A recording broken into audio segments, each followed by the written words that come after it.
Welcome, everyone, to another episode of the Maindeck Podcast. This is the podcast for and by trading card game maniacs. So if you're a fan of games like Magic the Gathering, Yu-Gi-Oh!, Pokemon, Altered, Star Wars Unlimited, UniVersus, and Grand Archive, this is going to be the place for you. Thank you so much for joining me today. I am Dan, your host, and I'm joined today by the lovely and talented Jordan Syverson.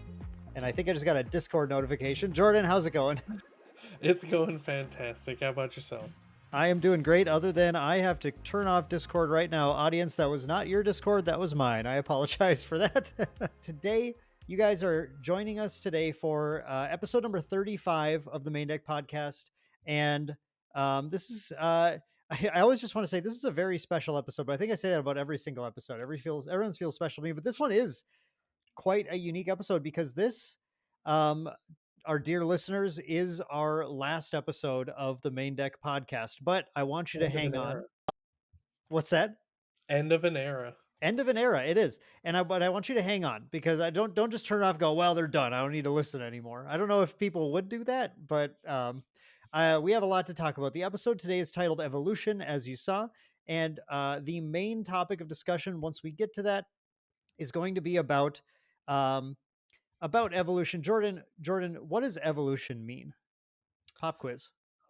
It means to, like, we talking like strict evolution. What do you think? It is basically, in nature, it's evolving in some way, shape, or form to better suit or fit the needs of your surroundings, or whether you're hunting or gathering, whatever your prey is evolving to, you evolve with it to keep pace with it. And that is such a good answer. Thank you. So I was setting this whole thing up to make a joke. I was going to be like, no, it's when a Pokemon hits level 18 and then, but like that was actually just such a good answer. And it fits very, very, very appropriate for what we're talking about today, which is going to be like, talking about what we've been doing with the podcast previously, what worked, what didn't, and where we think we're going to be adjusting not where we think, actually, I should say where we are adjusting the podcast going forward. And I just wanted to talk about like more of a, like, this isn't going to be about any particular TCG, just more of kind of like the meta game, if you will, of the TCG YouTube world, and where we fit into things. So before we get into that, since it has been, our last episode was prior to Gen Con back at the end of July this year. So it took a little bit for us to do another one. And there were multiple reasons for that. But one of them was the topic we're going to talk about later. But it's been so long, Jordan, that I'm sure everybody is dying to know what you've been up to in the TCG world put yourself in a mind state of before Gen Con and then now. What's Oh. different? Oh man, so many things are different. The game I thought I'd be playing is now in potentially about to be cut from the ladder due to having my attention elsewhere. A game that we didn't think was going to be anything is now probably going to be like one of the hottest games that we're excited about. I don't have an Um, altered card to hold up for that. Technically, you do, but you probably don't want to. Oh yeah, yeah. I That's haven't what I'm scanned my saying. QR code yet, so I can't. No, good call. Good call. I actually do. A game that I was before Gen Con. Basically, I was uninterested completely when you first told me about Star Wars Unlimited, and then I demoed it like 4 or 5 times at Gen Con, and I'm pumped for that game as well. So yeah, things are definitely different. We went to Ascent Houston, competed there. I won a sealed event, which was sick. Competed in Yes. the main event, of course, and did a Path of Silver, which was really fun and Your Path exciting. of Silver performance. That was what was like the sealed event. Fine, who cares, Jordan? It's the Well, you won one of the Thema awards at the Path of Silver. yes, it was exciting, and it has. I could grab it, but it's just out of reach. But it's got this really cool card with a awesome foiled, like a foil colored signature. Each thema had its own coloration for those signatures as well, which was really cool. Which Thema did you win again? I went for Valor. I'm pretty Valor. sure. That's right. Yeah, So because that. okay, I want to back up and just give you an opportunity because there are definitely going to be people listening who have no idea what any of that means. Yeah, Okay. So do you want to explain like Path of Silver and what was so wild about this? Is Grand Archive's major event, Ascent Houston, that happened yeah. at the start of October. Um, so go ahead and explain about that event in general. Yeah, so of course, from the get go, when we got into Grand Archive, one of the things that intrigued me, and I think all of us a little bit, um, to some degree, was they have Path of Steel, which is what you'd expect out of a card game. You know, OP. You go, you play games, build your best competitive deck, and you try to beat everyone else. But they also had twofold a second division called Path of Silver, which is a collector's tournament. Now, at first hearing this, a lot of people are like, "Oh, well, the people with the most money are obviously going to win." And to some degree, I was kind of worried about that. A lot of people were. This was the first time that anyone's really done something like this, so I was really excited just to see how it kind of panned out. And the way it ended up working out is the day of, they released what are called set bonuses, which, if you've played any games that have set bonuses, it's very similar. If you haven't, they'll be like Lorraine set, and it'll all the cards in that set will be cards that feature Lorraine in the art. And you can assemble those. You eventually submit a selection of 50 cards, capped at 50.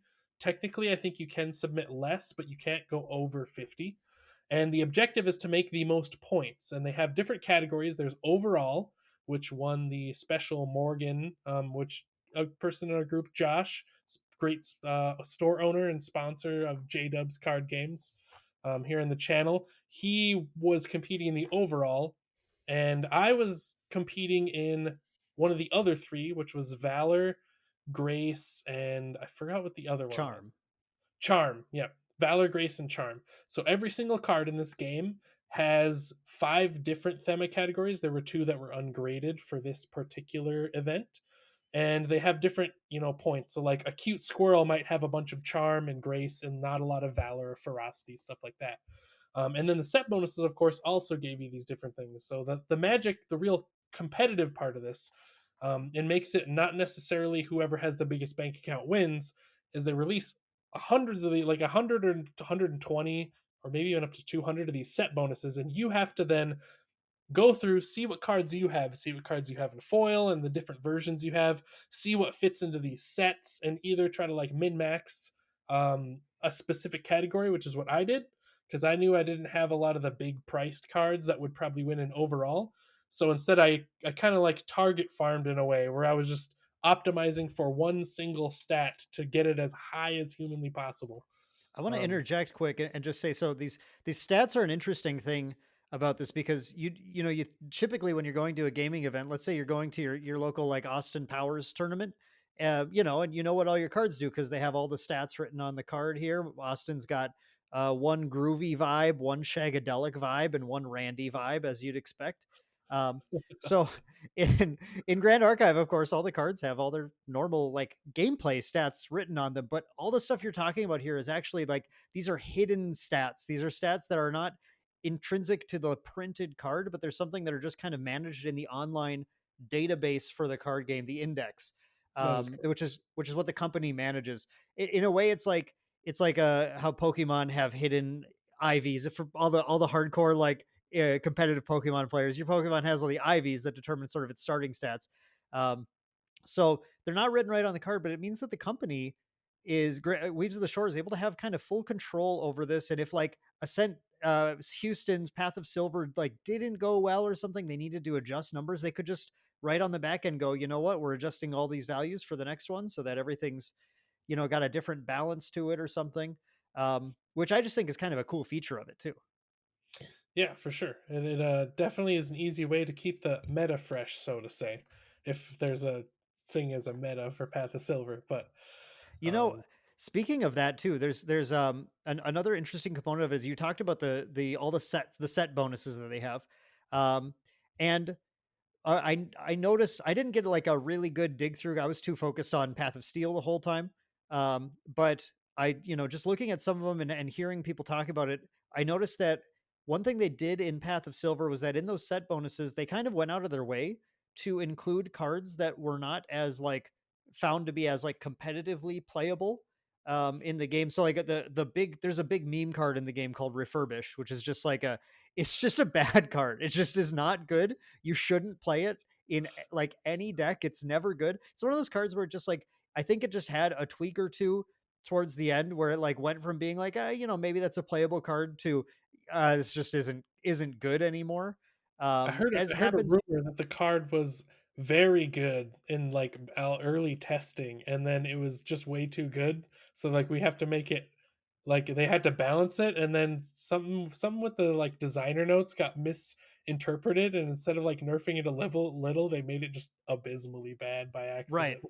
Right, and that's, that's something that happens in every single card game. Whatever card game, dear listener, you play, you probably can think of a card where maybe there was a story about that, or a card is like, this seemed like they were going for something here, but they missed the mark on the cost. It just didn't pan out.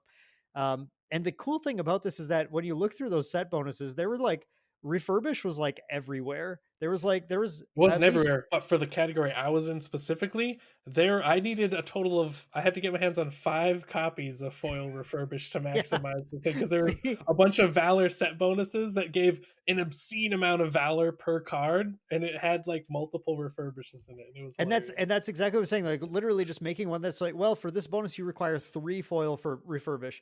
And this is such a clever thing that of the Shore has control over now, in balancing not the balance necessarily of the gameplay, but the balance of the value of their The card game. potential secondhand market, yeah.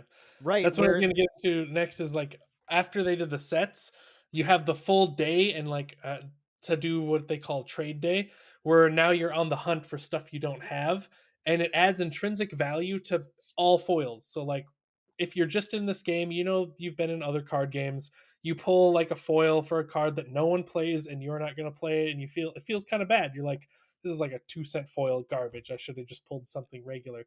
In this game, those regular pleb common and uncommon foils that no one plays still has value, and you could, even if you wanted to maximize, you could hold it till that trade day when everyone is clamoring for that card, and then you could still sell at a pretty decent price comparatively. yeah, and I think that is like we speculated about that when when they announced this first. We did a video. I did a video talking about it, and we just did some like basic kind of like baseline speculation. It looks like this will probably impact the secondary market to some degree. Yeah, foil first edition refurbishes at the vendor there were $70, like Yeah, $70 it is foil first. insane. It It was went from like, probably the cheapest first edition foil card to, like, mid-grade to almost, like, higher end yeah. for a common anyway. So the impact was real. And I think what I want you to talk about, especially now, is that you went in with this speculation, and a lot of people had the speculation about the Path of Silver event, talking to people about it, that this is going to be the event. You just wail. There's going to be some people they bought everything, and you have no chance of getting anything. And now like the the top 8 overall, there's no question that the Oh, yeah. people there, like there was sharing collections, which is a great move, by the way. That's like the move is Oh, just to yeah, like have. that's what our group did too. Like, I probably Yep. wouldn't have placed as high if it wasn't helped to having access to Josh's extra foils that he didn't use for his sets. Yeah, Like, yeah, that, exactly. Josh, store owner of J-Dubs, by the way, huge Grand Archive supporter. In the link at the end of the video and in the description, there's a link to his web store. If you buy any Grand Archive stuff through him or any other card games, that's going to someone who's putting that money right back into Grand Archive and other card games and supporting our locals. This is like, I just like sometimes you're never sure. You buy from a random store, like out of there, they might just be like pumping and dumping stuff or whatever. I just like to tell people, if you're looking for a place to buy, this is a place where like this is a guy who legitimately is just like into supporting these TCGs. So it's a great place to go order stuff. Josh ended up placing fifth overall, and mhm. certainly had a collection to back that up. Certainly was an Oh, expenditure yeah. of money to get there, and then still was able to loan you support to get you to that Thema placement as well. Yep. And I Um, actually did the calculation afterwards too, because just in case people are like, "Oh, well, I either need a bunch of friends of this." As an individual, you still can compete and win. The score that I would have had without the foils that he borrowed me by just submitting the non-foil versions, because of the way I structured my set bonuses and min-maxed the set bonuses more so, which was completely just in my control as a player, not based on my wallet. I still would have placed, just not nearly as high. I think I would have been about 7th or 8th based on the numbers that they gave for who got what place. So I still would have gotten the top spot. So and that's just me Nice. as an individual. So for Yeah. anyone who is interested in it, it's very good. On top of the fact that their pricing structure, they thought of this as well because in addition to those top ones that we've been talking about, the top in each thema and then the overall, the rest of the pricing is set on a threshold system. So regardless of how many people enter, if your collection is worth at least X points or more, you get a playmat. If it's worth X points or more, you'll get a promo, and you get a foil promo.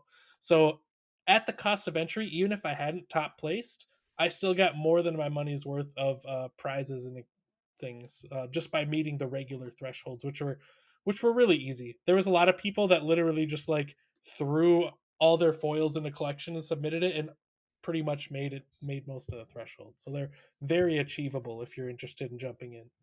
Yeah, that's awesome. That event was so cool to see play out. It was really fascinating to see everything happen there. Um, the Ascent Houston in general was a just wonderful experience. Oh yeah, It was such a great weekend. The every like I can't stress this enough. You go to a lot of trading card games, various different trading card games, and typically not ones that we're like really excited about supporting on the channel. It all ties together, obviously.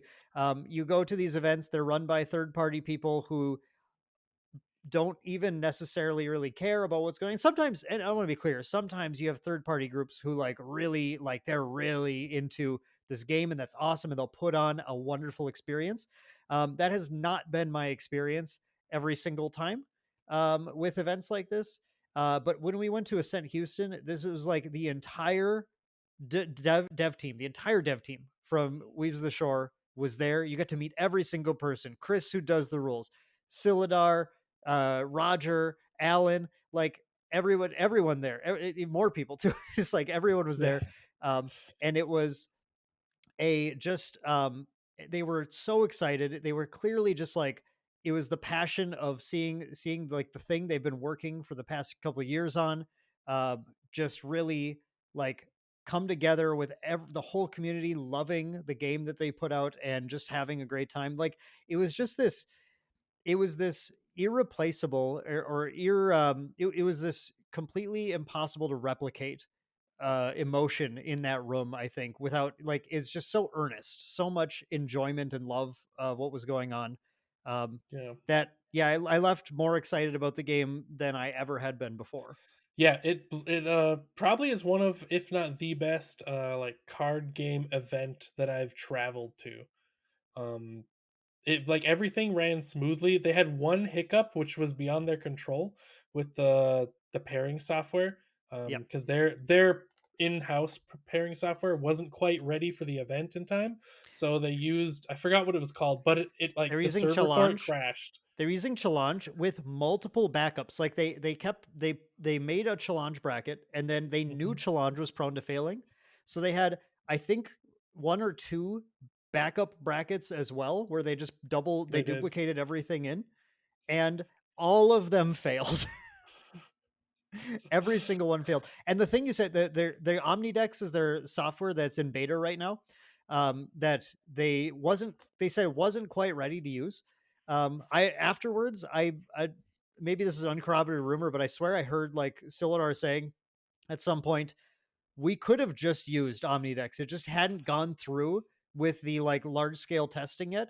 But then when they started doing testing afterwards, it worked beautifully. Like, they could have, I think, just gone ahead and done, you know what, we're gonna do Omnidex beta, but it was like a they had to pick a risk, right? It's like, do we do our in-house software that we know we made, but it's untested versus the tested software that we know is prone to screwing up sometimes? Like that's a tough call. And they went with one and then they ended up having to it was the convenient thing was the challenge failed right at the lunch break. Yeah, So that's what I was saying. So they had an extra half hour that they needed to like do stuff by hand, but it didn't really affect anyone because everyone was like, "Oh, I just got back from lunch anyway, so I can just chill for a second and recollect myself after eating," which was nice. yeah, it just kind of provided actually a really relaxing little break right in the middle of the event. For I think it delayed the event by an extra about 45 minutes to an hour or something as they got everything figured out after that. And then from then on, it was smooth as butter, just all the way through. It was perfect. So, Well, another small thing that I actually really am glad they did, and I'm not sure if it's just a standard they're gonna go by or if it just happened to line up that way. I like that they had more than one vendor catering to the event, because a mm, lot of card games, they'll have, like, one premier vendor come, and that's the only people you can buy stuff from. They had 3 there that were selling stuff, which is nice because then I mean, not that a lot of places are, like, scalping prices, but they tend to have a higher price point if they're the only people selling, because they know, like, if someone needs something last minute, they're the only place. So those places, they even had like competitive pricing that changed throughout the day. Like, I walked by the thing, like the Honed by Flame that you guys picked up, it was $7 at the beginning of the day, then the other booth had them for 5, then the other people changed it to 4, and then the other one changed it to 2, and then the other one changed it to 1, and then I everyone bought them bought for a all the buck a flavors. piece. Yeah, so It like was so sick. it had an actual like bidding war between the two places, which was cool. And they had the artists there, which was also really Mm, a really nice feature as well. Having the card artists, or two of them anyway, at the event as well to get stuff signed, and gave both the artists more visibility, which is awesome, and the people who like the art got to have cool stuff as well. yeah. Yeah, so it was an awesome event. We could probably talk an entire episode about it, which Yeah, is not something we'll do on this podcast, but we will be talking about that in a little bit too. So, uh, I want to talk too about, so just since we haven't covered it, and we initially had plans to get the whole team together to talk about Gen Con, but then we'll talk about it in a little bit. But things just it didn't work. It didn't work the way things were going. So yeah. I wanted to hear, Jordan, what was your experience at Gen Con? So we go back a couple months before Ascent. How was your Gen Con experience this year? Well, let's just say, due to the more exciting games, and one in particular that has an event coming up at next year's Gen Con, I was a little bit cold on Gen Con going in, and I was like, this will probably be my last Gen Con. Maybe I'll go every other year from now on out, because I was just kind of lukewarm. For those who don't know, I was living in a place that had basically no card game scene for the games I play. So I was really like, that part of my hobby life was just kind of dead and dying and on life support. So I went into it being like, probably not gonna have anyone to play where I'm moving now, and just kind of low, kind of down on that hobby, unintentionally. And then some of the great news, Star Wars Unlimited blowing me out of the water, made me more excited, because I know that game is going to be big. I could play it anywhere. And then Altered, which of course you'll probably hearing a lot about Altered from us. You already have, but it's that game blew me out of the water and like blew my mind. I'm so excited to see from like everything. It's the first game that they had some claims of like revolutionizing card gaming, that we actually walked out of the presentation and be like, they might actually have some truth in their statement for once. Because we've, like, me and Dan have heard a lot of card games claim that they're like the next biggest card game of all time, and it's like, maybe on the niche shelf you'll see some success, but this game has, if out of all the games we've played, this is the only one that I think has a actual shot in reality at breaking into the top 3 or being right on their heels. Oh wow. Assuming things go correctly. It's going to sink or swim based on, a few factors, but I feel like it's going to be a polarizing game. It's either going to blast to the moon, or it's going to just slowly stay afloat at the bottom of the pond. But I have high hopes based on the different stuff they're doing and the people that are behind it, especially their testers. I want to pick your brain more about that in a second. I want to step back a second. I'm just going to mention, so my Gen Con this year was um I spent a lot of my time just like a full day basically just doing like footage recording interview stuff. Had wonderful help from you, Jordan, and from Maindex Jason. You guys were incredibly helpful, and so I appreciate you guys so much for being willing to come down and just like hold cameras and stuff for a little bit. um I had to do a lot of that, and I had a number of other, like, I basically just played a pile of different TCGs the whole weekend. I ended up doing a video on it. We had the 6 TCGs I learned at Gen Con that year. um, I played Star Wars Unlimited multiple times. We had the altered session. I sat down with uh, I was trying to say the right one. There's two different card games right now, two different indie card games with legions in the name. The right one is Legions Realms at War. I sat down at their booth right at the end of the con and learned their, I like to call it Canadian Yu-Gi-Oh. game, which well, like, and I don't mean anything negative about that at all. I want to be really clear too. Like the game was fun and cool. It was just literally like clear that they were just Yu-Gi-Oh fans and they put their own setting and everything and then their own kind of like mechanics, and clearly what they wanted out of Yu-Gi-Oh was like more stuff. And if that sounds good to you, because that's going to sound good to people, then you should look at that game because that's what that is. You're going to get it if that's what you want. Um, Tried Lorcana, of course, that was the big thing, obviously at Gen Con. I Oh couldn't man, I believe, forgot. I didn't even talk about it because I totally forgot that I yeah, played that you game. you played it. We watched the people standing in line for 6,000 years to I buy watched I boxes. watched the crowd push over handicapped people, which was not cool, but There, yeah, big that slops, was by the it. way, to how the line was handled at Gen Con.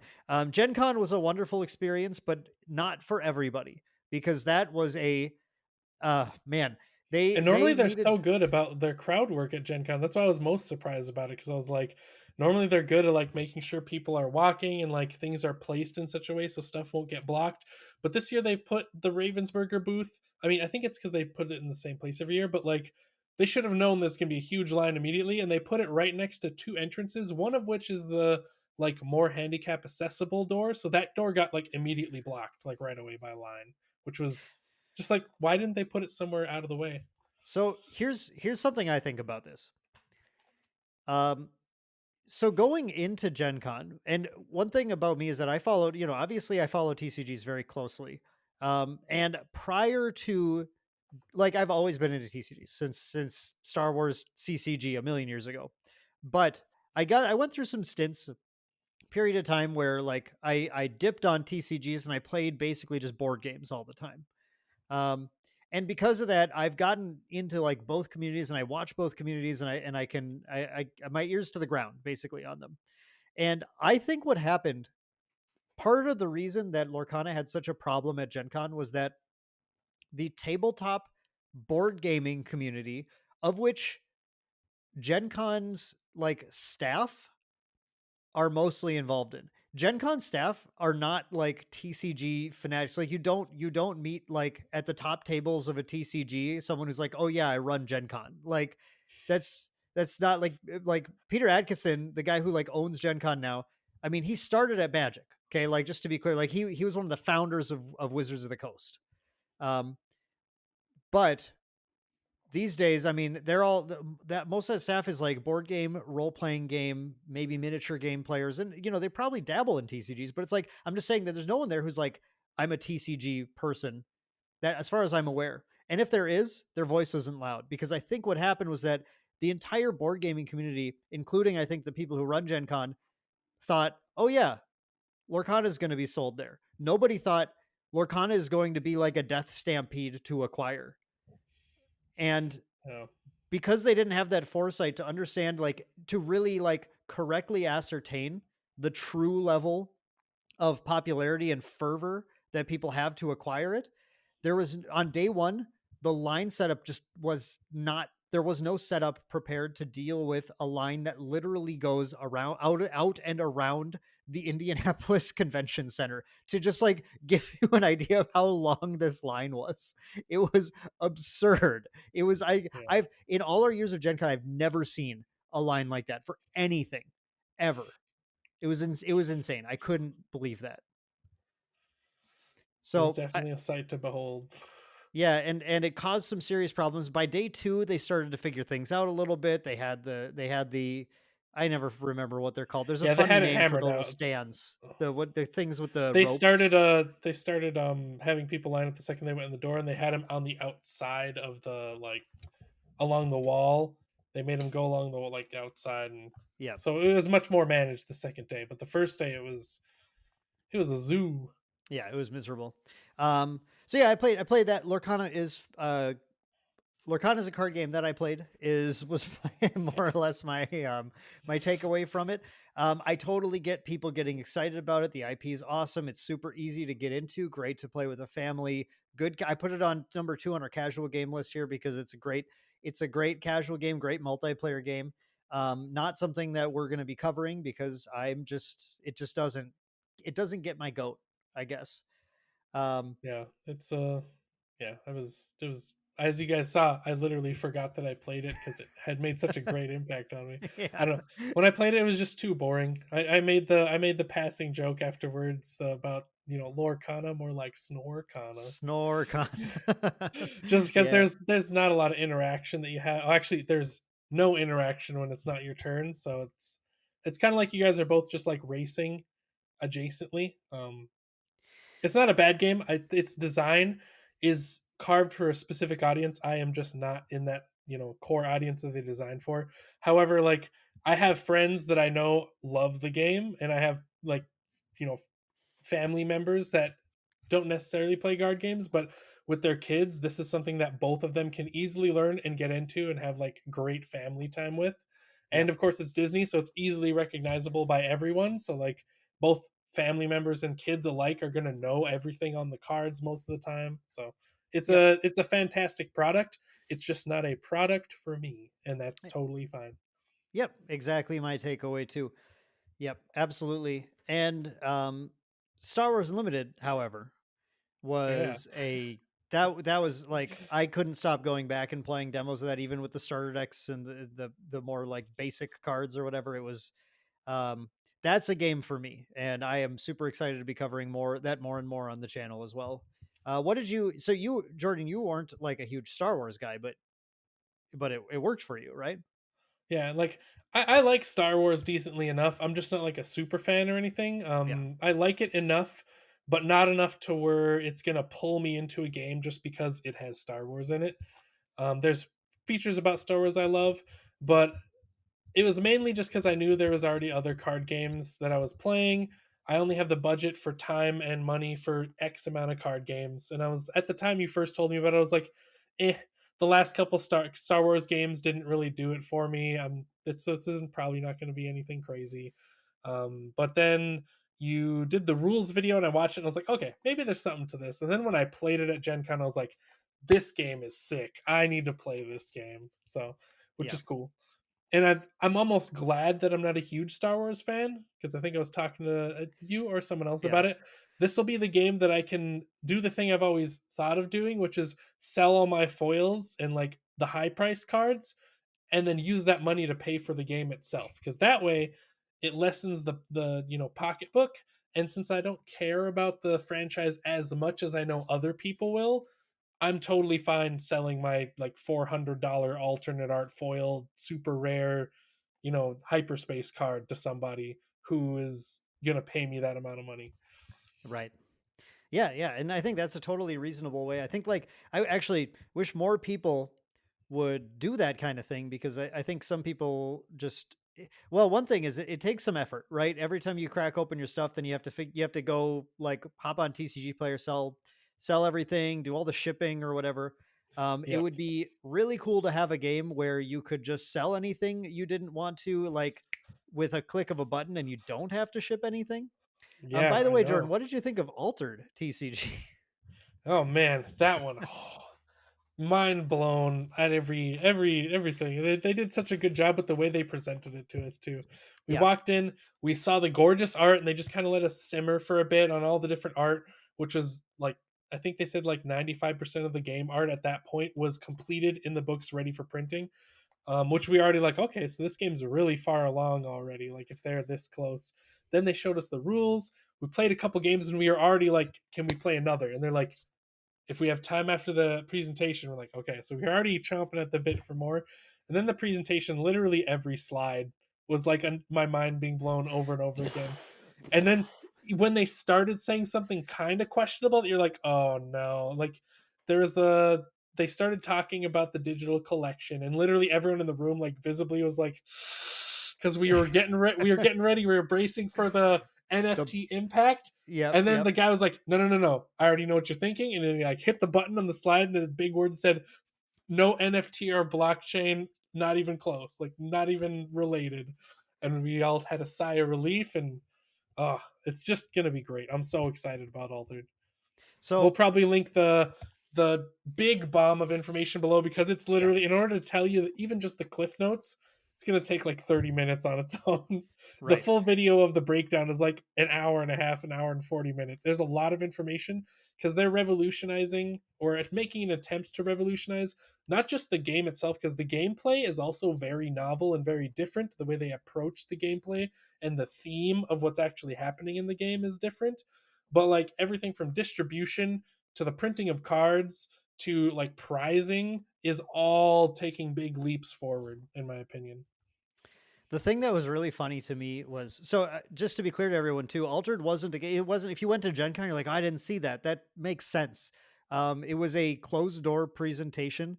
I'm not sure why, but I got an invite to it. I was like, dope. That sounds great. Yeah, like actually, that wasn't my first reaction. My first reaction was I got this email, and I remember looking at this email. I think I was at Target with my wife, and I just saw this email come in, and I was reading it, and I was like, I just got invited to some card game I've never heard of in my life at Gen Con.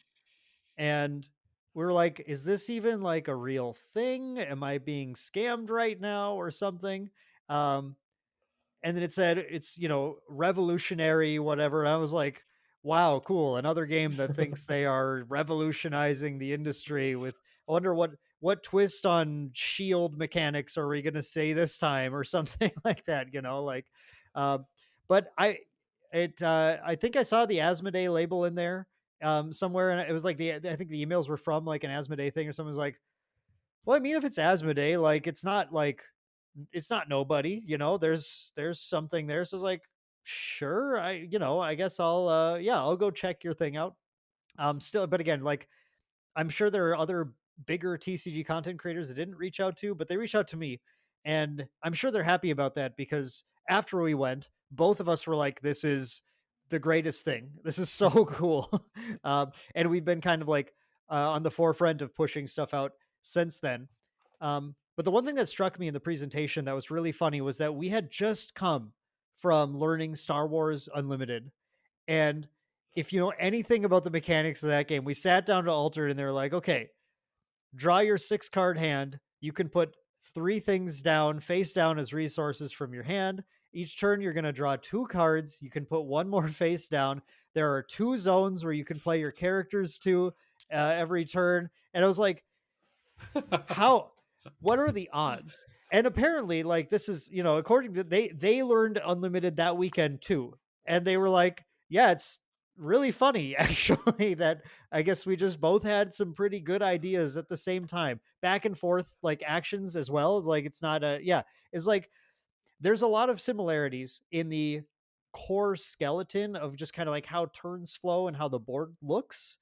um Having played now a ton of unlimited on, I play a lot of like felt table, like AI against basically garbage players because they're AI and they're not gonna, I recognize I'm not like I'm gonna win worlds because I've been playing felt table a bunch, but like I do it just to like get, reps in and see how things play out, see how things feel. And now I've demoed a bunch of altered now that we have print and play to our locals. Um, Very different games. It's funny how similar they are in like their appearance, but how differently they play ultimately too. Um, Yeah. I yeah, I loved them both though.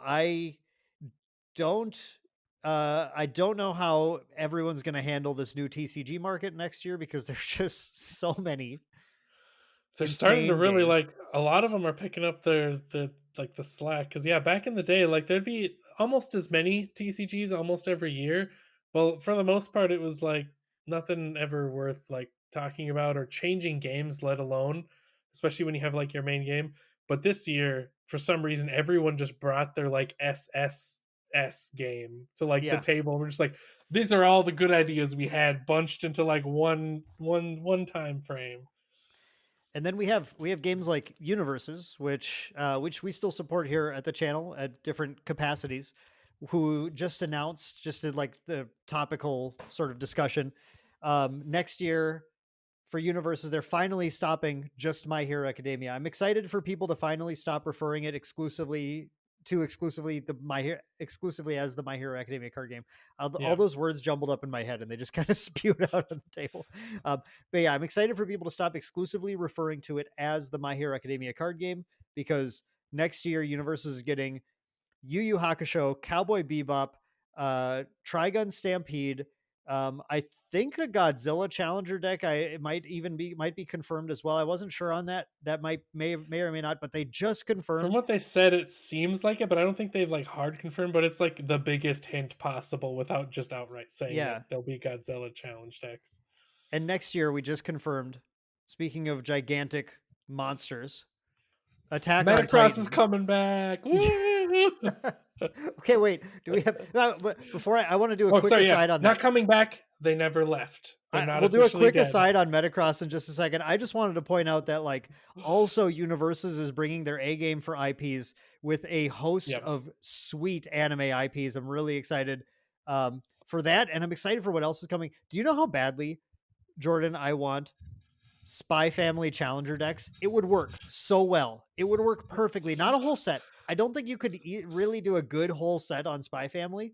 I mean, I'm sure they could figure it out, but like, what a perfect IP to just put Lloyd Forger, Your Forger decks, and oh, I would just go crazy over that. I would love that so much. That'd be so fun.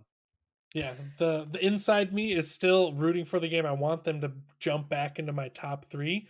Because for those who don't know, the card game I mentioned earlier, Universes, is kind of the fourth rung now, and I don't know if I have enough time specifically and money to play 4 collectible card games. It's just It's an it's absurd thing way to too ask. much. Yeah, so like that's just way too much. Like even if I had unlimited money, like there's just not enough time in the day and week to like craft a deck and find time to play games. And Yeah.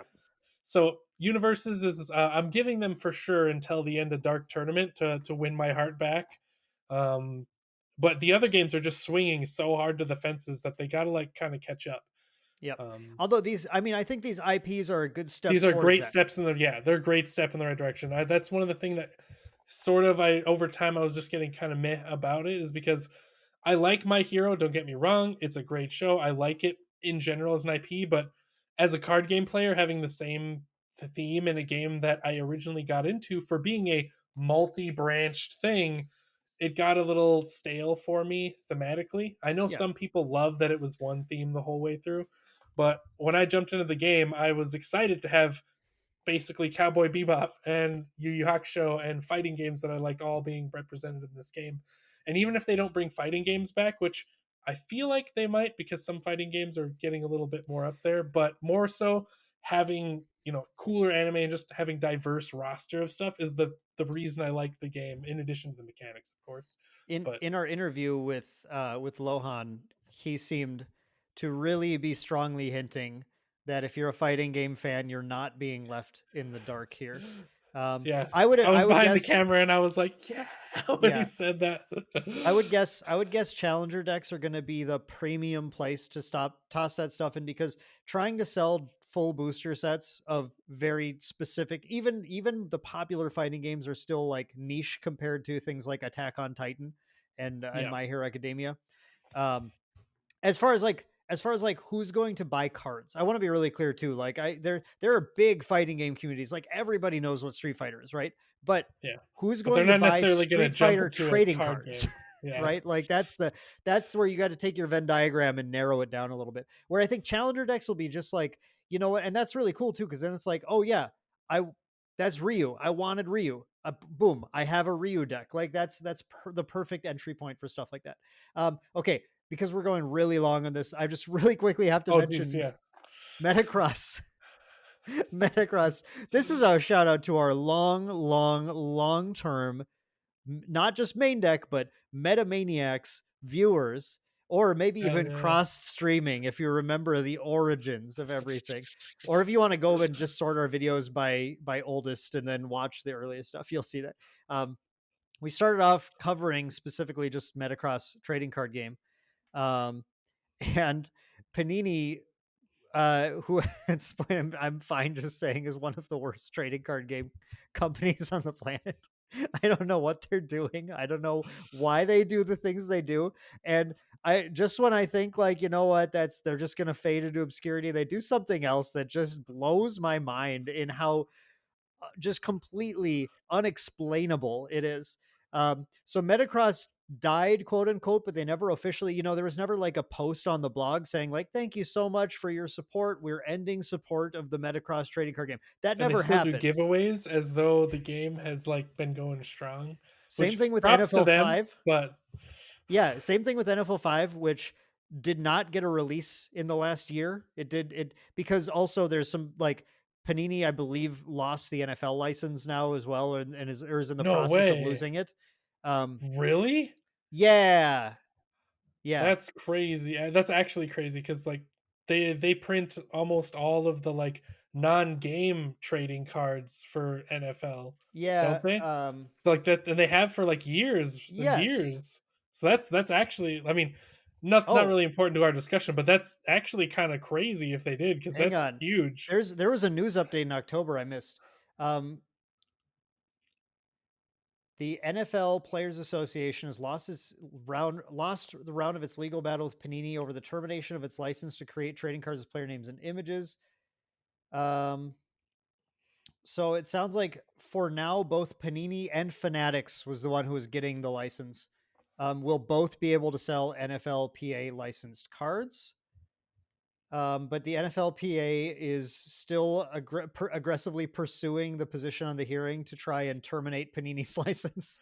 So I don't know, dude. I don't know what's going on. But the point is, NFL 5 also hasn't been getting anything, which is just a very niche, small, but like, if you're an NFL fan, it was a cool little TCG to play. And it was a Um, brilliant business move for them because they already had a droves of people that bought collector cards, like the non-game ones. yeah. So, like, capturing both the collectors a second time with the same roster of people each year, The and same then a artwork little bit of the artwork. yeah. I say the stupidest things when I'm talking about NFL. I call the players characters and I call the photos artwork and stuff. Like I sound like a moron to anyone who's a football player when I'm trying to talk about NFL 5, but whatever. I'm a TCG player, sorry. Um so okay, so Panini has basically not actually canceled, but has not done anything with Metacross or NFL 5. But NFL 5 is not related to this for years, like 4 years now or something. Um, and I just learned that this year in June, they, without anyone on the Metacross team even like knowing about this, like as far as like the lead developer or any of like the play testers, anything, Panini, I guess, had the Attack on Titan set fully translated to Italian. And What? Panini is an Italian company. Okay. So there I like there's a it's not just that random, but like the rule book, all of the cards in the set, and then fully printed a new Italian print run of Attack on Titan with their like current today's logo. The Panini Games logo changed in the last year or two or something. So it's really surreal. You see all the cards and they have the new Panini. It looks the same to me, except I can't read it. It's got the new Panini Games logo in it. And you can now buy the Attack on Titan Metacross trading card game in Italian if you want to. I have no idea if the rules were translated correctly. Nobody on our team was like was like consulted about like, hey, is this the correct translation for this? Didn't get anything like that. Um, but yeah, if you need a foil Italian armored Titan cross rares, you can go find them now. I guess like it's I don't know. So in Italy, as of 2023, Metacross is alive. That's What if all I it's know. getting a resurgent? Maybe set 4 is coming, baby. Set Woo! 5, set 4 is Batman. Set I 5 was thought that supposed was to be set Teen 3. Titans Go. Nope. Justice League, Green Lantern, Attack on Titan, Batman. Sorry, Green Lantern is just fucking. Oh, sorry, didn't mean to swear. That's just Justice League on cooldown. They're all in the same universe. It's not a Yeah. different. I don't know. In Okay. my head, they're the same. Anyway, that was my absurd news for the week. I was wild. You can find on YouTube videos of people cracking open Italian boxes. I don't know what's going on. I don't think Metacross is coming back. I think Panini just thought they could make a buck because the license worked in Italy for them. Licenses are always finicky things. with card games. They are often regional dependent, but not always. In this case, they must be, considering that UniVersus now has Attack on Titan. Well, it's not clear if it's manga or anime. Also, that could be. There's so many little like stipulations that could exist in the way the license agreements are written. One thing Yeah. I noticed specifically about Universe's announcement is that the Attack on Titan, the logo is the manga logo and not the anime logo. They're different for Attack on Titan. Mm. That could be a stylistic choice. Honestly, the manga one looks Yeah. better to me. It's a nicer logo. It's cleaner and it works better as like from modern sensibilities. But it also could mean that and like actually we also know this. I want to say this because I'm really excited about this too. Just like they're doing with My Hero Academia, in the Attack on Titan set, there will be original artwork made for universes as well, which Nice. I'm stoked about that because I'm a big Attack on Titan fan. I think it was I actually I went from I when they announced it for Metacross, I hadn't seen it before and I thought it was stupid. I never wanted to watch it. And I watched the first episode and I was like, this is just unnecessarily gory and I hate it. And then I we started playtesting and then I learned like about the I'm not this is not going to even consider a spoiler anymore, but I because like 3 episodes into season 1 or something, I learned that Aaron figured out how to turn into a Titan somehow. And then suddenly I was like, well, that's really weird because I just thought they were just getting wrecked by them. And I told my wife about that. And then she was like, that's kind of interesting. And then we sat down like, let's give it another shot. And then we started watching through, and then now we're like, just now we just like we love it. It's great. I think it's an awesome franchise. I think it's really fun. And I love the like I don't know. I love what everything about it. So I'm really pumped for that too. Um, I'm excited. That's one of the things I do like that Universes is doing on the forefront is they're taking these IPs that traditionally in all the other iterations would just be pictures of the anime, which is fine. Nothing wrong with that. But I like the new art specifically because I'm a huge Yu Yu Hakusho fan, and there's a very great chance I'm gonna get new art from Yu Yu Hakusho, and it's gonna be oh, sick. I hope Because I so. know they and there's rumors that they're redoing like the animation for it as well, and there's the live action coming, which would also be sick. But like, just new art is going to be cool, and I'm excited because I've been waiting for this card since I got into UFS day one, for a Dragon of the Darkness Flame. If it doesn't have a Chrome Rare, I'm gonna riot. I need there to be a Chrome Rare, and then I need to get it, and it's gonna be fantastic. Yeah, that is really exciting, and I hope they've used this opportunity with the long stint of My Hero Academia to like actually go out and get that artwork made so that like your Dragon of the Darkness Flame is like a crisp, modern, like beautiful image of whatever you're looking for. They do a great job. They do a spectacular job. I think I was like, with their artwork. Here's an example. This is for the non for the video watchers and the non audio ones. But here's an example of a card with original artwork. It looks actually like it might be straight out of the anime. It's just cleaner from Jetburn here. It's a cleaner image with the correct aspect ratio. It's made to be on a full art card and everything. And they have a lot of artwork like that's light looks like it's from the anime, and then a lot that's just clearly like new character art, like this guy here. So it's cool. I really like what they're doing with the cards. I have some qualms with the company that I wish they would start to like improve certain other things. I've actually been thinking about doing a video just talking about here's how I think universes can improve, like a really constructive kind of feedback video, which I might do at some point. Um, but I'm excited about their direction, and I just want to see them like you were saying. I want to see them take this direction and then do some things that really make it feel like they have a handle on what's going on, and can properly grow the game the way it needs to go. So I think we've bantered for a long time, but there was a Yeah. lot to catch up on. Um, I think it's time to talk about the future. I mean, this is all really about a lot of this has really been about the future and everything too. And I very strategically brought up particular games during that banter because they were all very important to talk about. Because they are they're gonna play into the direction. So the topic of conversation is the evolution, specifically the evolution of the podcast. I want to start off this discussion by just thanking everyone for viewing and listening to the podcast in every way that you have. We have listeners who are subscribed to us on iTunes and whatever, and we have people who tune in on the YouTube videos, and all that kind of stuff. And thank you guys so much for making us a part of your life, and listening to us kind of go on and on about nonsense for an hour sometimes.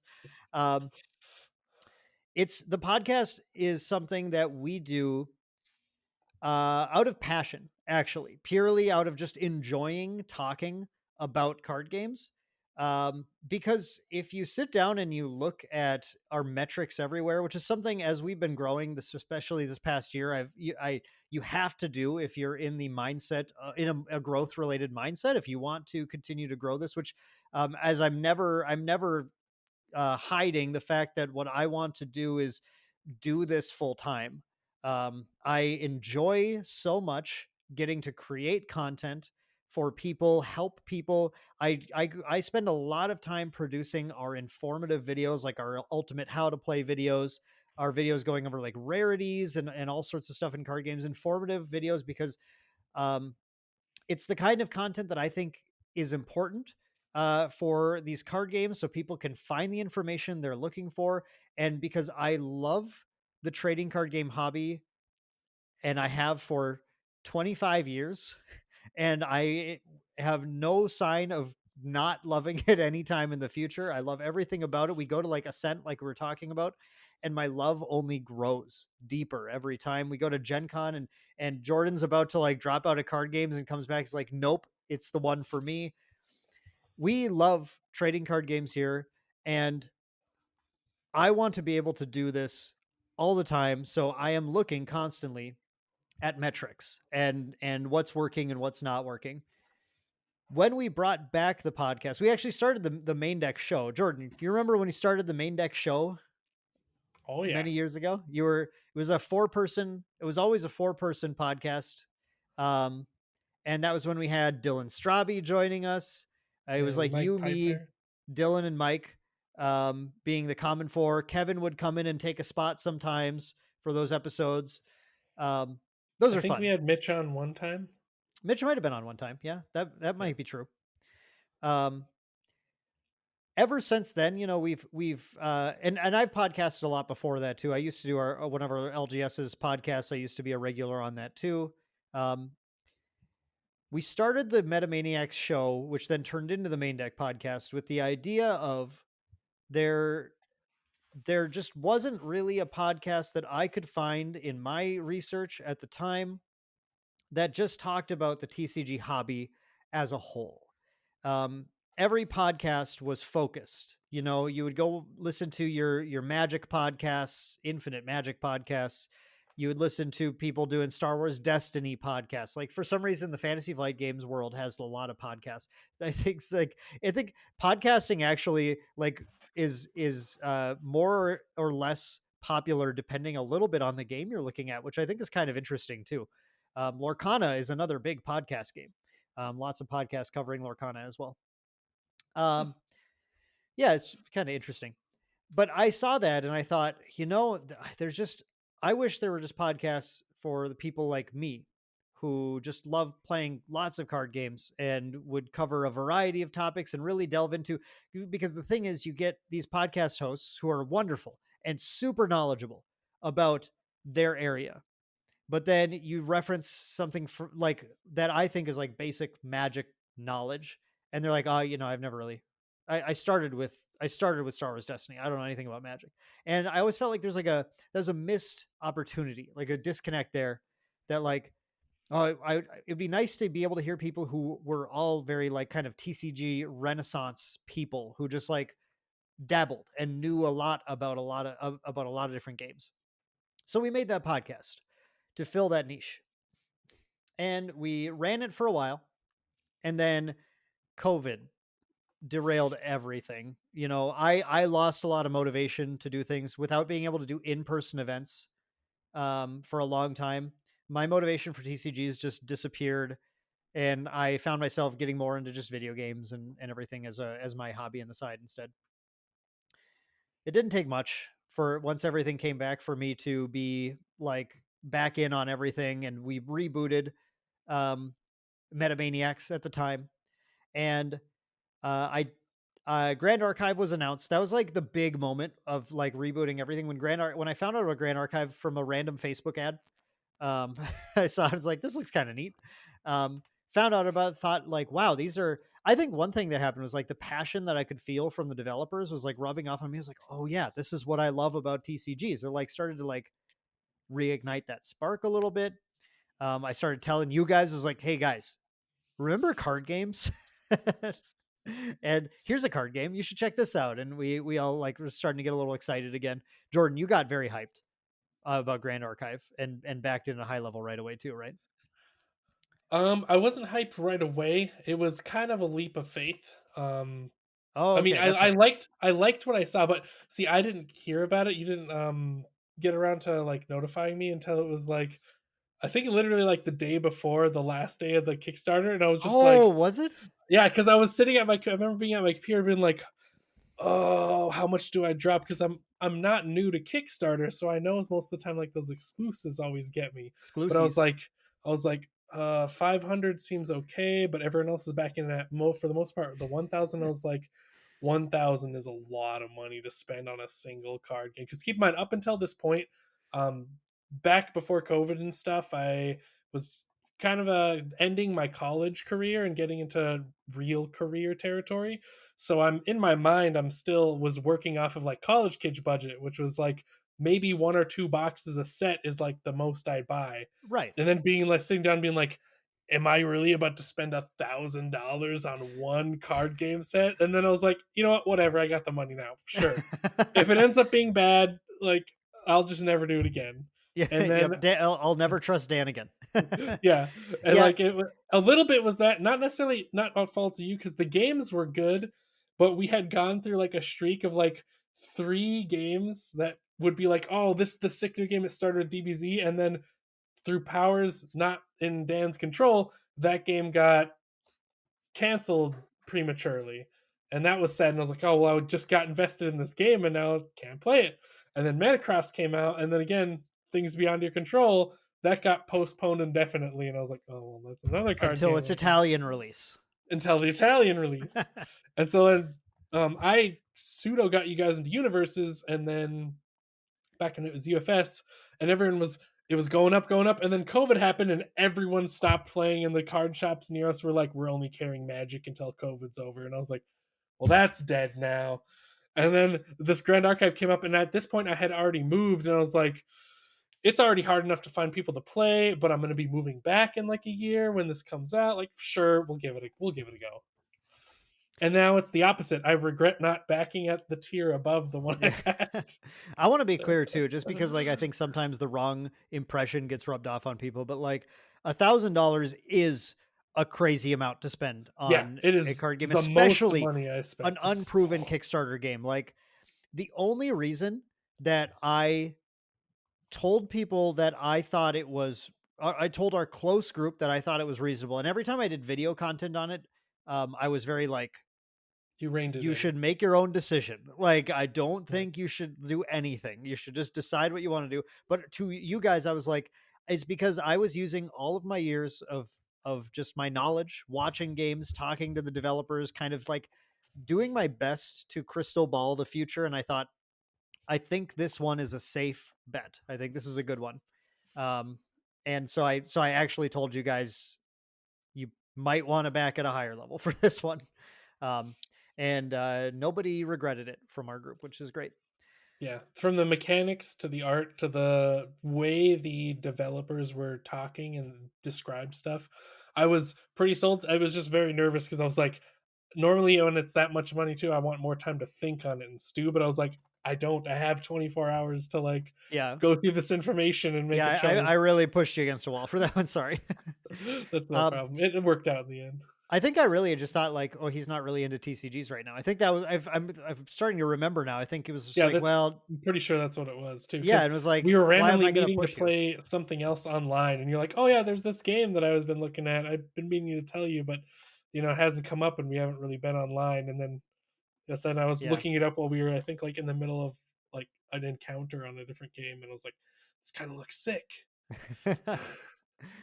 um, So anyway, that was a bit of an aside, but the point was that when that happened, that's when we changed from Metamaniacs to Main Deck because I got into doing more content.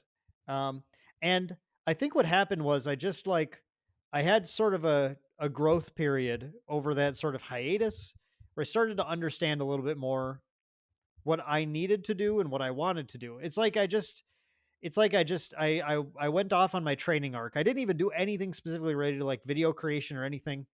But when I came back, I just felt like I had a better understanding of what I was doing. Um, and the videos I put out after that were a lot better than the Metacross ones were, in my personal opinion. Um, but I don't think, but I still like actually I should say that I had a better idea.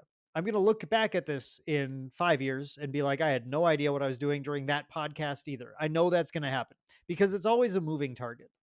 And sort of the crux of this discussion today is talking about that target. Um, because we came back and started publishing videos. I enlisted the help of everyone again. It's like, who wants to make videos? We'll make videos for Main Deck and everything. Um, and we changed the name to Main Deck at that point. And I started going.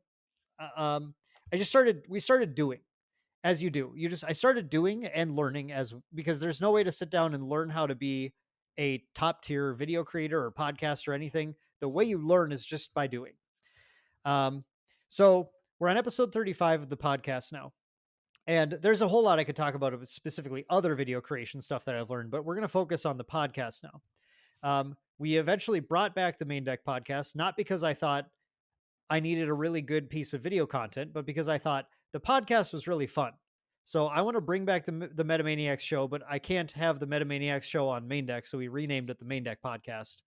And then revived it and just switched up we switched up the formula just slightly, which is that like we didn't always have four people. We would just do usually one other person. We did a couple where we did more people. um, and we added our little banter section at the start because one thing I wanted to do in the podcast was just be able to talk about all the exciting stuff going on, because the podcast was infrequent, was just like a once a month if I remembered to do it, which is great. Which is not great actually. So what I want to what I want to lead into with this is that after doing all of that, that's basically the whole breakdown of the timeline of how everything worked and where the inspiration for the podcast came from. I've been sitting back and especially following Gen Con, just reassessing everything, researching, listening to other podcasts. Since I said it when I started out, I couldn't find a podcast that did what we did. That's different now. That's not the case now. There's actually several podcasts out there. I was just actually just guested the other month on the Hobbies and Happiness podcast. Wonderful podcast, by the way. It's the thing I was saying. Like, it's what I want to listen to. Some people who have card game experience talking about a wide range of card games, and talking about the card game culture in general and everything. So, love listening to them. I would definitely recommend checking them out. They're fun podcast.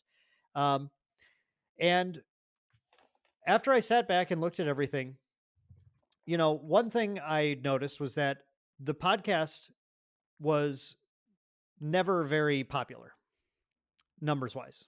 Uh, it never got anywhere near some of our other videos. It typically would view counts would float around our absolute lowest view counts of any content on the channel.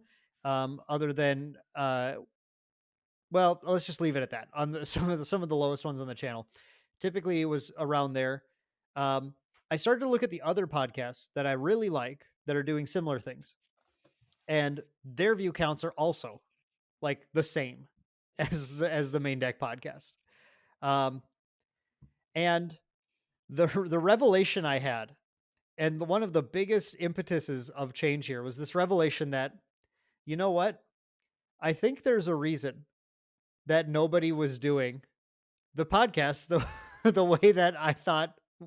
Hey, there's nobody doing it. We should do that. There's a reason for that. Um, when I framed it like this, so viewers of and listeners of the Main Deck podcast, when you tune into an episode of the Main Deck podcast, if you tune into any other video on the channel, you're tuning into, and we actually have it set up. So we have the little booster pack wrapper on the side. So you're tuning into a UniVersus video. You're tuning into a Grand Archive video. You're tuning into a Star Wars Unlimited video, an altered video, or you're tuning into something that's like not specifically Adjacent. about, any one game. But when I have those ones, those videos are produced specifically in a way that anyone can watch them. They're videos that are just like general interest, and they don't go into depth on like how a Grand Archive tournament worked or how the mechanics of Altered work or something. Um, Unless they're literally like announcing Altered, which was, that was a general interest one because it was from the perspective of you don't need to know anything to listen to this. Um, and when you sit down to watch or listen to the Main Deck podcast, I'm basically asking you to sit down and watch a video where the first 15 minutes are about, or first half hour today actually, are about Grand Archive. And then the next 15 minutes are about Star Wars Unlimited.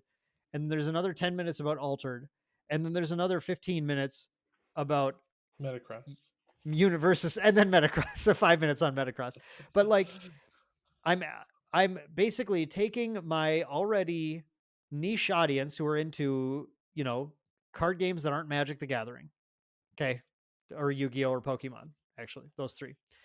I'm taking that niche audience, then I'm saying, but now I specifically want this fragment of the audience that is okay listening to the stuff about the game they like and some stuff about some games they don't care about. And when I like framed it that way, and I realized I think this kind of podcast could be successful if your channel has 100,000 subs already or something, and um, you can find the audience there. But it is not something that I think, and this is just my straight up opinion. If you have a fellow content creators, let me know what your take is on things in the comments below as well. But something that I think is not an effective strategy for growing your podcast and obtaining a larger audience in any like rational I'm still alive time frame. Um, so after I realized that, that's when I sat back and thought, you know what, we need to figure out what the thing to do is. Then I'm not going to keep throwing these podcasts out there at the wall, just hoping that the people who want to listen to 4 games worth of stuff and then tune into like a 5th game for half an hour, as we like, because we had like some podcast episode we're talking about like Magic the Gathering's newest set or something after we talked about a bunch of random stuff in the banter for a while. And again, like, I'm the kind of person who would listen to that podcast, right? I want to be really clear. I like that's me. But the amount of this the other realization, the amount of me's in the world is a lot smaller than the amount of people who will listen to more pointed, focused podcasts. Um, and that goes for a lot of things too. The amount of people who are going to sit there and try and support 4 games consistently, which is me right now, is very small. You should like, I don't recommend it. It's a it's a dangerous game to play. Um, but I'm an addict, so you know. um, so evolution, right? What I realized is that we need to evolve the podcast into something that is more suited for the area that it is in, the demographics that it attracts, the and the ability to grow, the ability to survive, and to pass on its genes to the next podcast or whatever. I mean, I think it's an appropriate analogy though. Um, so that is where this is the final Main Deck podcast. This is the final episode of the Main Deck podcast. This is not the final podcast we're doing because going back to the start of this, we really like talking. That's that's we really like podcasting because there's a lot that we have to say, and I think there are interesting. From Jordan, you and I love our conversations always because you'll always have an opinion. I've said this multiple times where you'll push back on me and you'll make me think, and you'll sometimes make me mad that like you don't see like why I'm obviously correct, but I'm not always correct. And even though I felt like I was, you'll always make me think. And we have several people in our main deck, sort of the creator group, who are going to do that. And here are some other issues. I want to, before I step into exactly what we're doing, I want to, it's not just the content of the podcast, but we screwed up. I screwed up. I screwed up multiple times in doing a podcast correctly. This is another thing that I realized. Okay. Um, and this was partially through things like polling, asking people. We did some YouTube polls a little while back to like hammer in just to make sure I was on the right track of things, but doing like just again, reviewing everything, talking to people, reading things. Consistency was not something I applied in enough areas, and I didn't put enough importance on it. And you guys know that. And maybe I just didn't understand the importance of it, but we rotated the cast too much. We included uh co-hosts who I love, who are really good friends of mine, but who I frankly think do other things better than podcasting occasionally. Jordan's literally like destroying his computer right now. That's okay. I'm just talking. I'll talk to the chair for now. Um, while he figures that out. Um, and we released episodes uh far too infrequently and far too inconsistently, not giving you guys the um the consistent time slot to come back to for a show to watch. So instead of producing a show every week at a certain time, we would just put it out when I remembered to, when we could get the gang together. That was a problem, especially when we had multiple co-hosts on. Are you doing okay, by the way, Jordan? Is everything Crisis averted. I went to go grab my water bottle and instead knocked it on the floor and it dumped under my computer. But I picked my computer up, avoided the damage. We're good. Oh my god. I had to run and Okay. grab a towel and then like block the water from getting to the computer. Nope, no problem. Okay, wonderful. Wonderful. And there's no end of crises like these that happen. That in fact today's podcast recording was delayed by 30 minutes and everything due to more stuff. So like just stuff happens, right? Podcasts can be difficult to get out, content can be difficult to get out consistently. And one thing I learned was just that working with this range of different people with different priorities, different focuses, um, we ran into more issues than I intended to in getting out episodes consistently as well, including in my own schedule and everything too. So, um, the evolution of this podcast is made possible by these realizations and by doing certain things in my schedule that are going to enable consistency of these episodes to come out. So instead of getting I think I've buried the lead at this point, but the big thing that is happening with the evolution of the Main Deck Podcast is the Main Deck Podcast is no longer a single show. The Main Deck Podcast now is, I'm not going to specifically use that phrase. It's not the Main Deck Podcast. The phrase is now the Main Deck Podcast family. So we are evolving the Main Deck Podcast to be a family of what will, I believe, increase into the start of 2024. I'm not sure exactly the timeline on when we're going to add all the shows, but to a 4-show family. And this is lining up with I'm lining this up perfectly with where the channel is heading as well. Main Deck itself is, as we're finishing getting the website done, we're refocusing video efforts. Excuse me. We're refocusing our video efforts specifically on creating for the 4 games that we are like, we've chosen basically to believe in and to support, those being Grand Archive, UniVersus, Altered, and Star Wars Unlimited.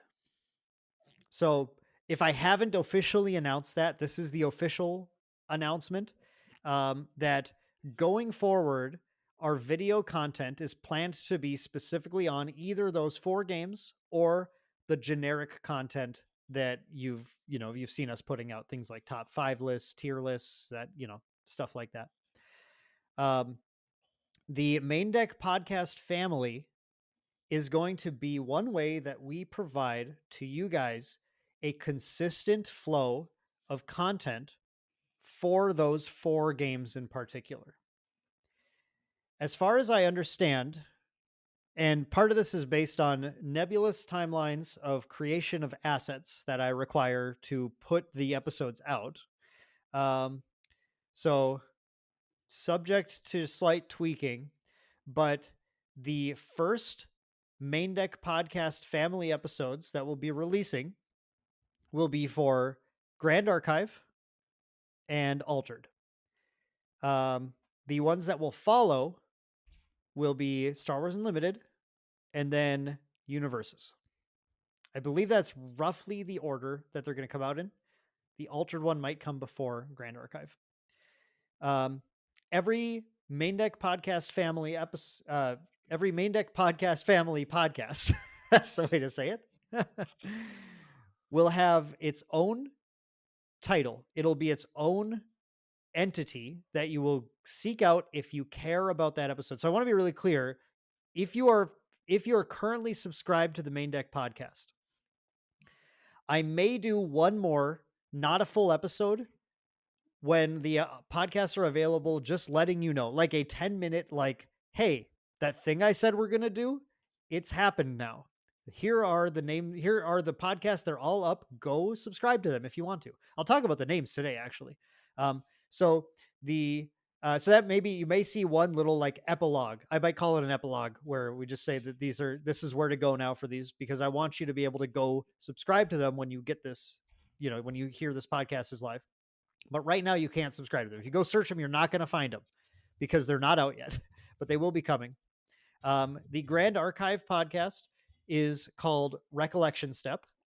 It's Recollection Step, a Grand Archive TCG podcast, part of the Maindeck Podcast family. That's like the official full title of it, but it's just called Recollection Step. And Recollection Step is going to feature me every episode, and I'm going to be a co-host on every single podcast.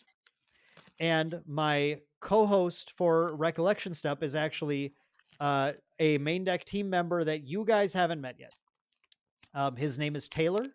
He is a close friend of mine, has been a longtime supporter of the channel, and is very excited to jump in with podcasting. And I think he's going to be very fun to listen to.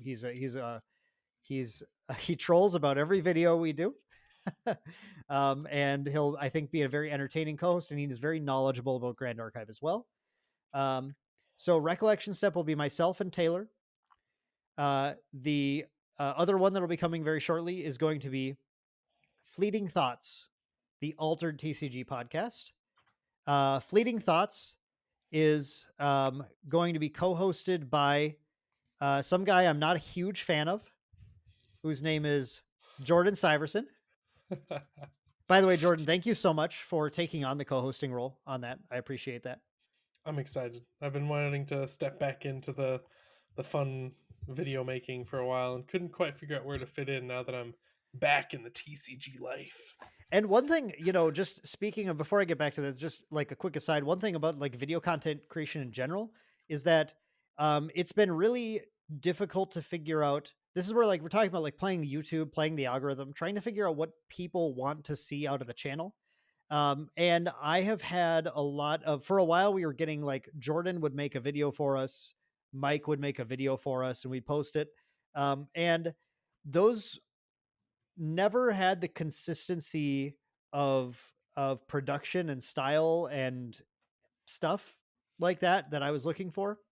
So the nice thing about these podcasts is that these are going to be consistent ways to get access to these creators who you might like listening to, who you might like their content, without necessarily making the videos be something that some of our viewers aren't signing up for. So like the thing I like to say to people is that like when someone subscribes to Maindeck, they probably subscribed just based on our metrics because they saw a video I did. because they saw my tier list, because they saw an ultimate how to play video, because they saw a top 5 competitives game video, or all the TCGs releasing in 2023. One of our big videos. They would see one of those, and then they would subscribe to the channel, and not because like I'm like super cool, but at least, the point is that when they saw the video, they liked enough of what I was doing that they subscribed. Then a video would come out and it's got some guy they've never seen before doing something for a game they don't care about, and it never sat right with me to do that kind of thing as much.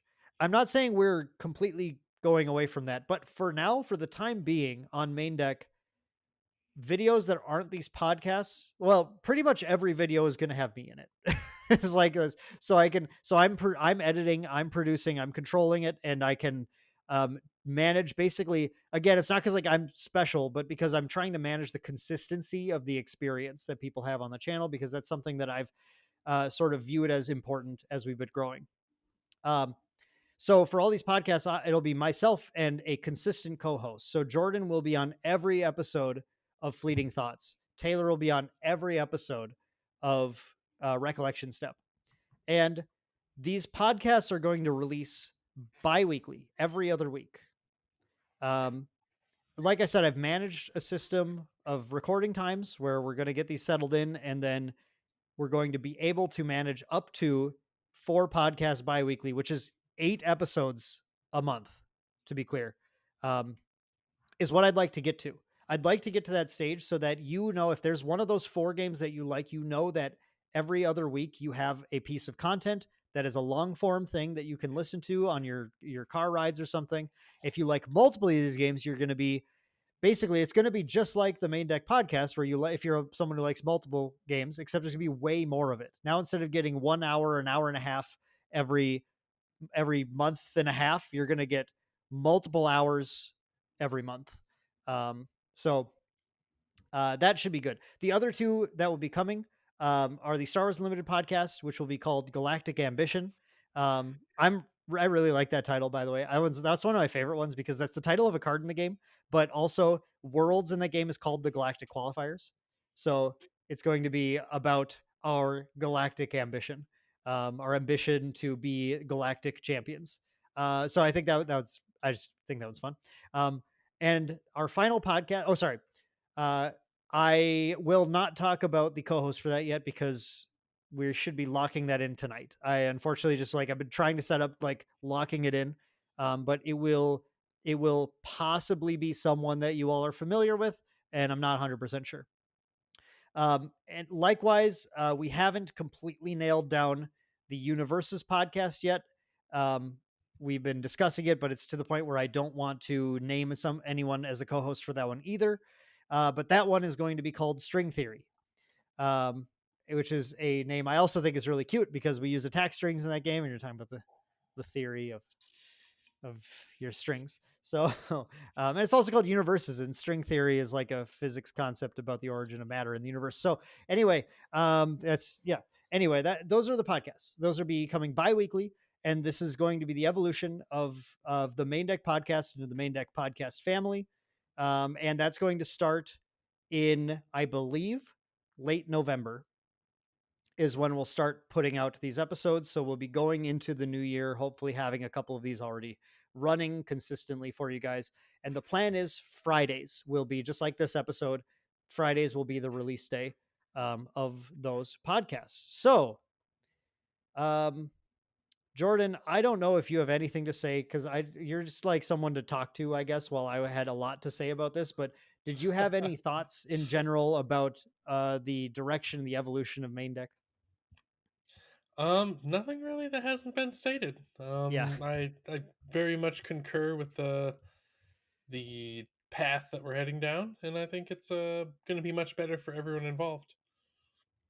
I agree. I'm looking forward to people, who want to be able to tune in to one specific thing, having that. And this is going to fill a need that I feel in our channel, to have that consistent like content. So I don't want you to go a month without getting content for one of the games we support. And with this system, that won't be a thing once all 4 podcasts are running. Um, and we should be able to do this simultaneously with continuing to put out the other content that we're doing. Um, yeah. So, listeners, I hope that you follow us along in this journey. I hope you enjoyed at least a bit of that. I wanted to be very transparent with this episode. I wanted to be really clear about like why we're making decisions that we're making. Um, the goal is to provide the best product possible, which is also a goal that's in line, I believe, with growing as much as possible. One thing that there's a lot of wisdom out there, and it may or may not be wise wisdom, and I'm not sure, that says that uh, your channel should be focused on one niche in particular. If you and that multiple different TCGs are hurting you algorithmically, and I think there's truth to it. Um, however, um, I also think that the route that I'm taking with this channel, and especially with the way that we're tying the website into things when that launches, I I feel currently that this route is going to be effective in reaching a wider audience as well. I think there's a benefit to being able to provide content on multiple card games in allowing people to find other games that they're interested in when they find something that they like as well. And I answer the problem of people not, not, there is a distinct problem in how the algorithm works that I don't have an answer to, which is that if I put out a video, it does really well. I put out another video and it does less well. The algorithm may fight me harder in the future. My hope is to grow everything in general so that we don't take big hits when we're doing this. My hope is that if there is a game you like, you find that we're a good channel to follow for that, and that will naturally grow our clicks on our content across the board. Um, and I want to know if we're not doing that. I want to know if our UniVersus content, for example, is not appealing to you, and you're someone who it should appeal to. I want to know. Like, I want to know all that stuff. Like, you know what? I think you're not putting out good content on that. That's important for me to know. um, If but possible, please be a little more descriptive or constructive with it too. yeah, Don't saying don't you just be suck. like, don't be like, "I don't like your content." Like, if you don't Yeah, like it, that's fine, but at least tell us why you don't like it so we can hopefully improve and, get your attention. yeah. I'll if the comment is just like you suck or I don't like you, I just ignore it entirely. So that's not that's We not we help. That's can't not a fix a good use of problem your we don't time, and know it it's not a good use of exists. mine. What's that? We can't fix a problem we don't know exists. Yeah, exactly. I just think it's so funny. It's like why are you even typing that? Like, was that cathartic for you? Was that a nice release to say that? I guess it must be. So, um, but we're going to be trying this out. This will be the next evolution. Is this going to be the final form? It might not be, but I have high hopes that this has a lot of potential benefits to it, and I want people to enjoy what we're doing, and I hope we're able to reach this larger audience and by producing content that is more appealing to you in general. My goal is just make the best content we can. Um, and I'm going to do my best to try and do that with this new system. So, and I have great help, Jordan, Taylor, and then our other two unnamed podcast co-hosts will be joining for episodes of those 4 different podcast family podcasts. Um, and I just am looking forward to your feedback, hearing what you guys think of everything. So, with that said, I mean, I think I don't want to keep going in circles. So that's, I think, going to wrap up episode number 35 of the Maindeck Podcast. And I had one more thing to say. I just remembered. If you're listening to this, you might be wondering, because we have podcast listeners who listen to this podcast and they think, well, I liked those general concepts you covered. Like, they would like listening to us talk for 45 minutes to an hour about gatekeeping in trading card games. That was an early one we did, or about playing online, or how to make money Sealed versus at sort of, constricted. yeah, just like there's all sorts of generic TCG stuff that we could talk about. That isn't necessarily going away. It just, what I've ultimately realized is if the topic is good enough for us to, if it's like such a good concept that people are going to tune in and watch a video about it, I'm just going to edit that into a scripted video. I'm not going to do a podcast necessarily. I'm just going to take the thoughts. I'm going to go to the team, be like, hey guys, what do you think about this concept? Like I usually do, get your feedback. Jordan's going to be able to provide some feedback. I'll script something up and I'll produce a 15-20 minute discussion video just talking about that topic. That will be probably a better video, algorithmically speaking. It'll give you a more concise, distilled version of the discussion, easier to consume over a lunch break. If I want to banter with Jordan about something stupid for an hour, which would be like, so it's like a topic that like, this might be kind of fun to talk about, but isn't really like a good hard hitting like topic. Instead of making that a podcast episode on the main channel, that is where some of our bonus Patreon podcast stuff which is still going to, we're still going to have a Patreon bonus podcast. That's just going to migrate over to there. So it is going to be paywalled for like $2 a month, which is our minimum, if you want to access that stuff. But I do that because that isn't like necessarily good content, right? Like if it's something that's good enough to make a video on for the main channel, it's never going to be paywalled. If it's like random nonsense, like I want to argue with Mike about Lorcana's lawsuit for an hour, then I just throw that on the Patreon. Or we want to just tell tournament stories, that kind of stuff. That's the kind of stuff that'll go on Patreon. So you'll have access to that stuff still. It'll just be for our patrons. I'll probably occasionally make one open and just advertise it. Hey, I just decided to make this one open because it ended up being a better conversation than I thought or something. And I have full control over that there. But instead I just decided if it's a good topic, it just becomes a video. And then the podcast can be focused on one card game in particular, and you'll get what you sign up for. Okay. Now I think I've said everything. So. Are you sure? Yeah, I'm good now. How about you? I think I'm good. Okay, great. I really need to rest my voice after this. That was a long time talking at the wall. So thank you, listeners and viewers, so much for tuning in to the Maindeck Podcast over the years. I really appreciate it. While our metrics have been low, we have had a dedicated audience coming back for this. And what I hope you do now is pick your games that you find most appealing and tune in to those episodes.